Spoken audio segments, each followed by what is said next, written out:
días, nos encontramos en la Casa de Nariño. Señor presidente, muy buenos días. Se encuentra usted en compañía del señor ministro de Defensa, de los altos mandos del Ejército, de la Armada, de la Fuerza Aérea.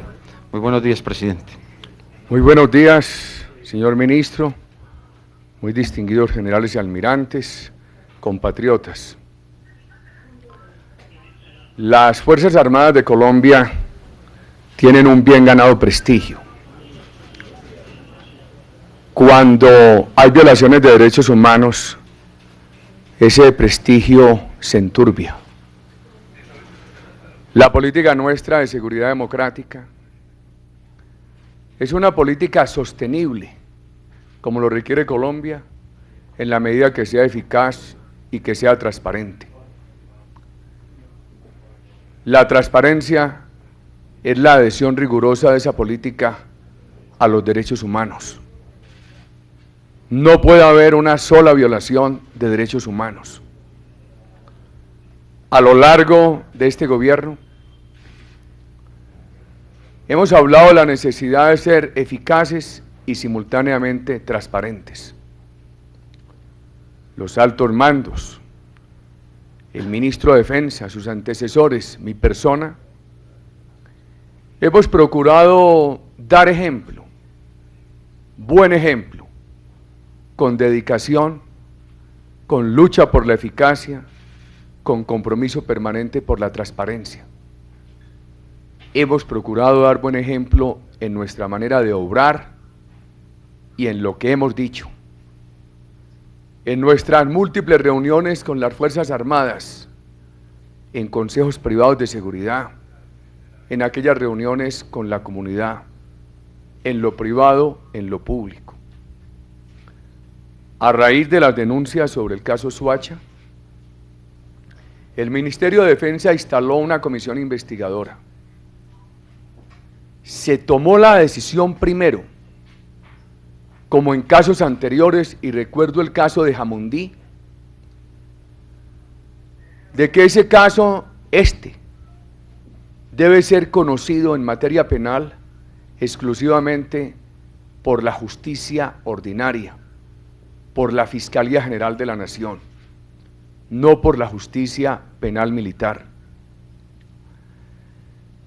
La comisión para investigar desde el punto de vista administrativo ha encontrado que puede haber integrantes de las Fuerzas Armadas incursos en asesinatos y que hay fallas en procedimientos, en protocolos, en vigilancia. Estas fallas nos obligan a tomar unas drásticas decisiones desde el punto de vista administrativo. Y los hallazgos de esta investigación que puedan tener efectos penales son inmediatamente trasladados a la Fiscalía General de la Nación para sus respectivas evaluaciones. Este es un momento de la vida nacional cuando más apoyo ha dado el pueblo colombiano a sus Fuerzas Armadas. Diría yo que también este es el gobierno más comprometido con las Fuerzas Armadas, de corazón, del alma comprometido con las Fuerzas Armadas, en su respaldo, en su apoyo permanente. Por primera vez en Colombia, nos hemos comprometido a defender los derechos humanos de los soldados y de los policías. Tradicionalmente se les acusa, nunca se les defiende. Aquí pierde las manos un policía y eso pasaba desapercibido. Hoy el gobierno es el primero en defender los derechos humanos de los integrantes de las Fuerzas Armadas de Colombia. Para nosotros es tan importante hacer respetar la integridad física, el conjunto de derechos de un civil, como hacer respetar la integridad física, el conjunto de derechos de un integrante de las Fuerzas Armadas de la patria. Hemos procurado que siempre prime la verdad, la hemos buscado en Guaitarilla, en Cajamarca, en Jamundí. En el caso de los sindicalistas asesinados en Arauca, en todos los casos. Cuando fracasamos en el operativo de rescate del exministro Gilberto Echeverri y del gobernador de Antioquia, Guillermo Gaviria, y de los otros cautivos que estaban con ellos y que fueron asesinados por las FARC, no hubo discusión entre nosotros. La primera decisión fue decirle al país la verdad. Cuando las FARC asesinó a los diputados vallecaucanos, nosotros esperamos unas horas para tener claridad sobre los hechos y le dijimos al país exclusivamente la verdad. Para nosotros la verdad y la transparencia son tan importantes como sustentos de la política de seguridad democrática como lo es la eficacia. Nuestra política de seguridad es democrática, entre otras razones porque tiene ejecución en un estado de leyes y de opinión, a diferencia de otras políticas de seguridad en el continente, que fueron políticas de dictaduras de espaldas al sentir del pueblo. Por eso, nosotros no podemos permitir que se confunda la eficacia en la lucha contra los delincuentes con la cobardía para enfrentar a los delincuentes y la distorsión de eficacia asesinando víctimas inocentes. Estos hallazgos muestran que en algunas instancias del ejército ha habido negligencia, falta de cuidado con los procedimientos que tienen que observarse, y eso ha permitido que algunas personas puedan estar incursos en crímenes. Crímenes resultado de la confabulación entre delincuentes e integrantes del ejército. Crímenes que en algunas regiones tienen por interés asesinar inocentes para dar la sensación de que se está enfrentando a los criminales en esas regiones, cuando son los verdaderos criminales los asociados con integrantes del ejército para cometer estos crímenes, para desorientar y para mantener esos criminales intacto el teatro de acción de su actividad delictiva. El gobierno tiene que ser totalmente riguroso en su insistencia, en su exigencia de que esta política de seguridad le devuelva a los colombianos plenamente la tranquilidad, de que sea eficaz, y al mismo tiempo el gobierno tiene que ser totalmente exigente de que esta política sea transparente, que no haya ninguna duda sobre transparencia. Ofrezco la palabra sobre este tema al señor ministro de la Defensa y luego al señor general Freddy Padilla de León, comandante general de las Fuerzas Militares.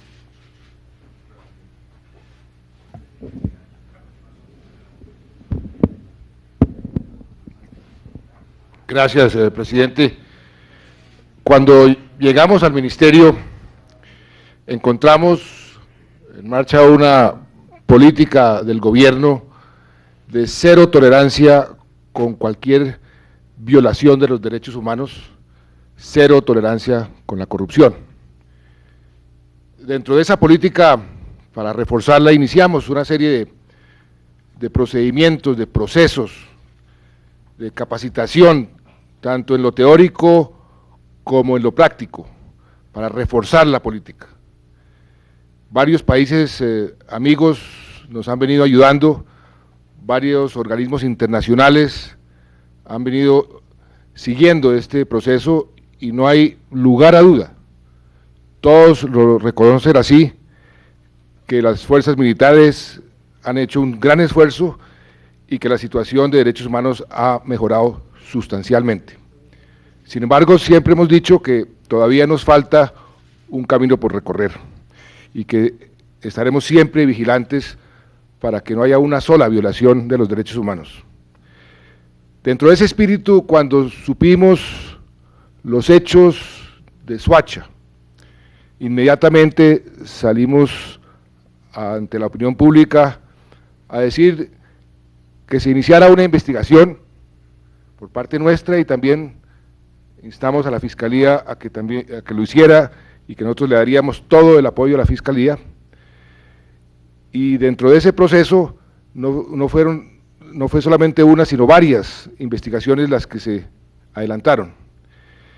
Una de ellas, producto de una comisión que se creó por orden ministerial, que estuvo bajo el mando del general Suárez, nos dio sus resultados el día de antes de ayer, en el ministerio. Apenas tuvimos conocimiento de esos resultados, le pedí cita al señor presidente, y ayer, el día de ayer, nos reunimos con el señor presidente, el general Padilla León, y la comisión para evaluar sus resultados y tomar las determinaciones a que hubiese lugar, y el presidente ordenó inmediatamente que se hiciera esta rueda de prensa y que se anunciaran los resultados en forma pública y de la forma más inmediata posible. Por eso, apenas terminamos esa reunión, nos pusimos a redactar un comunicado que me voy a permitir leer y luego el general Padilla anunciará las medidas. El comunicado dice así: con motivo de las graves denuncias de presuntas desapariciones en la localidad de Soacha y de presuntos homicidios en la jurisdicción de la Segunda División y la Séptima División del Ejército Nacional, el Ministerio de Defensa Nacional creó mediante la resolución 4342 del 3 de octubre del 2008 una comisión de carácter transitorio que para el efecto designó el comandante general de las fuerzas militares para analizar las circunstancias operacionales y recomendar las medidas administrativas correspondientes. La creación de la comisión obedece a la política del Gobierno Nacional y del Ministerio de Defensa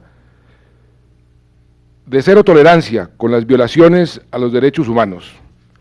En 6 años de éxitos y logros sin antecedentes en la recuperación de la seguridad, la política de seguridad democrática ha estado fundada en la eficacia con transparencia y juridicidad. El interés primordial del Ministerio de Defensa y del Comandante General de las Fuerzas Militares es asegurar la integridad, moralidad y legitimidad de la institución militar, como se ha visto reflejado en las diferentes políticas, órdenes y directivas, entre otras, las directivas 10 y 19 del 2007 por parte del Ministerio y de la directiva permanente 300/18 también del 2007 por parte del Comando General de las Fuerzas Militares. La investigación administrativa y operacional de la comisión encontró serios indicios de negligencia del mando en diferentes niveles en cuanto a la observancia y verificación de los procedimientos que rigen el ciclo de inteligencia y el planeamiento, conducción, ejecución y evaluación de las operaciones y misiones militares, así como una inexcusable falta de diligencia del mando en la investigación rigurosa de presuntos casos irregulares en su jurisdicción. La comisión concluyó que esta negligencia pudo haber facilitado la colusión de algunos miembros del Ejército Nacional con delincuentes externos que gozaban de impunidad a cambio de contribuir al logro de resultados irregulares que van en total contravía de la política de seguridad democrática y de la doctrina y el honor militar. Estos hechos están siendo investigados penal y disciplinariamente por la Fiscalía General de la Nación y la Procuraduría General, respectivamente, a quienes el Ministerio de Defensa y las fuerzas militares han facilitado y facilitarán todo su apoyo para su esclarecimiento. El Ministerio de Defensa, por su parte, en vista de las graves fallas administrativas y operacionales que estableció la Comisión, ha tomado una serie de medidas administrativas que el señor general Freddy Padilla de León, comandante general de las Fuerzas Militares, va a anunciar enseguida, sin perjuicio de los resultados que arrojen los procesos penales y disciplinarios. General Padilla. Gracias, ministro. Mi general Padilla, lo escuchamos.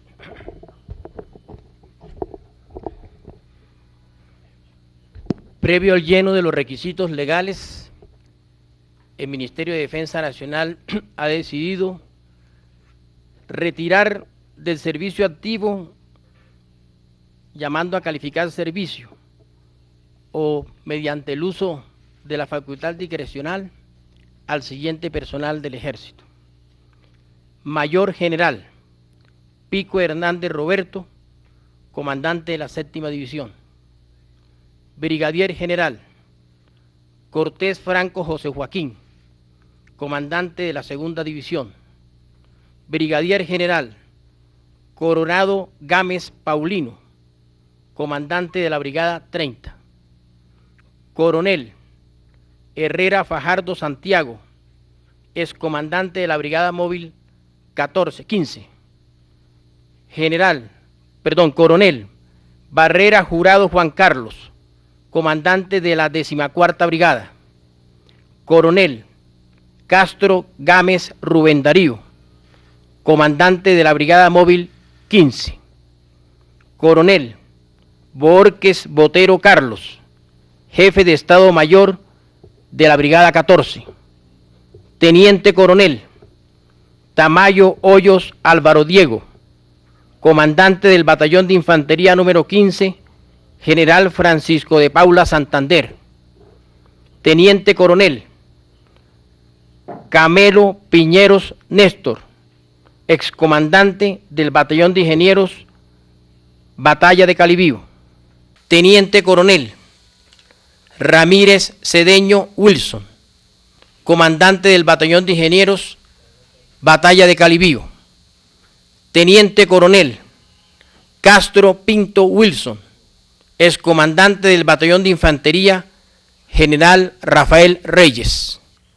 Teniente Coronel Barón Rubio Milton, excomandante del Batallón de Infantería Batalla de Bomboná.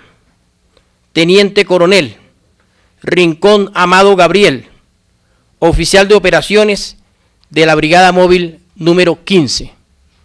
Teniente Coronel Acosta Vargas Ángel Alberto, comandante del Batallón de Servicios número 14.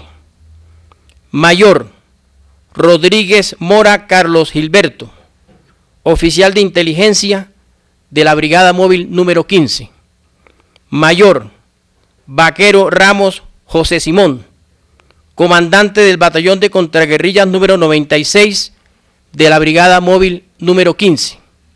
Mayor Peralta Ramírez Oscar Mauricio, exoficial de operaciones del Batallón de Infantería General Rafael Reyes. Mayor López Díaz Nemesio, oficial de inteligencia de la Brigada número 14. Capitán Alarcón Ávila Javier, oficial de inteligencia del Batallón de Ingenieros Batalla de Calibío. Teniente Villani Realpe Eduard, oficial de inteligencia del Batallón de Infantería Rafael Reyes. Sargento viceprimero Sotelo John Freddy, suboficial de la sección de inteligencia del Batallón de Ingenieros Batalla de Calibío. Sargento viceprimero Niampira Benavides Jesús, suboficial de la sección de inteligencia del Batallón de Infantería Rafael Reyes. Sargento viceprimero Perdomo Bonilla Freddy, almacenista del Batallón de Infantería General Francisco de Paula Santander. Sargento segundo, Castro Ojeda Cristian, almacenista de armamento del Batallón de Ingenieros, Batalla de Calibío. Sargento segundo, Pérez Contreras Sandro, suboficial de inteligencia del Batallón de Infantería, General Francisco de Paula Santander. Sargento segundo, Cano Gómez Fernando, reemplazante de pelotón del Batallón de Infantería, Batalla de Bomboná. Y cabo tercero, Perdomo Polanía Felipe, comandante de escuadra del Batallón de Ingenieros, Batalla de Calibío. En total, son 3 señores generales, 4 coroneles, 7 teniente coroneles, 3 mayores, un capitán y un teniente, para un total de 19 oficiales, y 6 suboficiales, para un total de 25 miembros del Ejército de Colombia. Gracias, mi general, gracias, ministro. Las investigaciones administrativas continuarán y sus hallazgos darán soporte a decisiones administrativas de las Fuerzas Armadas y del Ministerio de Defensa y serán enviados a la Fiscalía General de la Nación para que contribuya esto al acervo que facilite la investigación en materia penal. Invitamos a los 400.000 integrantes de las Fuerzas Armadas de Colombia a proceder con eficacia, con total transparencia. La política de seguridad democrática tiene que sustentarse en la credibilidad ciudadana. Esta depende de que esa política sea eficaz, transparente y que esa política no falte a la verdad. El prestigio de las Fuerzas Armadas de Colombia en el corazón del pueblo y en la comunidad internacional no puede mancharse por los delitos, por las fallas administrativas que algunos de sus integrantes cometan. Muchas gracias.